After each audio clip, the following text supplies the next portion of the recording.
పరంపరలో విష్ణువు పరిరక్షక దేవుడు. దేవతలు మరియు మనుషులనే కాకుండా అదృశ్య భూతలోకంలో కూడా సమత్వాన్ని నిలబెట్టే దైవం. స్థానిక కథల్లో ఉపేంద్ర లేదా శ్రియానా అని పిలువబడతారు. విష్ణువు యొక్క పాత్ర ప్రతి జీవి మరియు జీవాత్మ మధ్య శాంతి మరియు సామరస్యాన్ని నిలబెట్టడం. దేవతలు, మనుషులు, భూతాల మధ్య అసమతుల్యత వచ్చినప్పుడు విష్ణువు ఆ వ్యత్యాసాన్ని గ్రహించి ప్రపంచంలో ధర్మాన్ని పునరుద్ధరిస్తారు. విష్ణువు శివునితో కలిసి భూతాలు ధర్మ మార్గంలో నడిచేలా చూసుకుంటారు. విష్ణువు తన దివ్య శక్తిని పవిత్ర ఆచారాలు మరియు దేవతల ద్వారా పంపిస్తారు.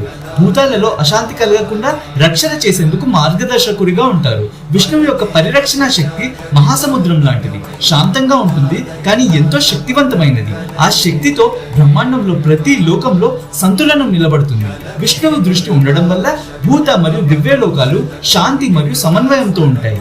తులు సంప్రదాయం మరియు భూతకోల గురించి మరిన్ని కథల కోసం మా ఛానల్ కి సబ్స్క్రైబ్ చేసుకోండి.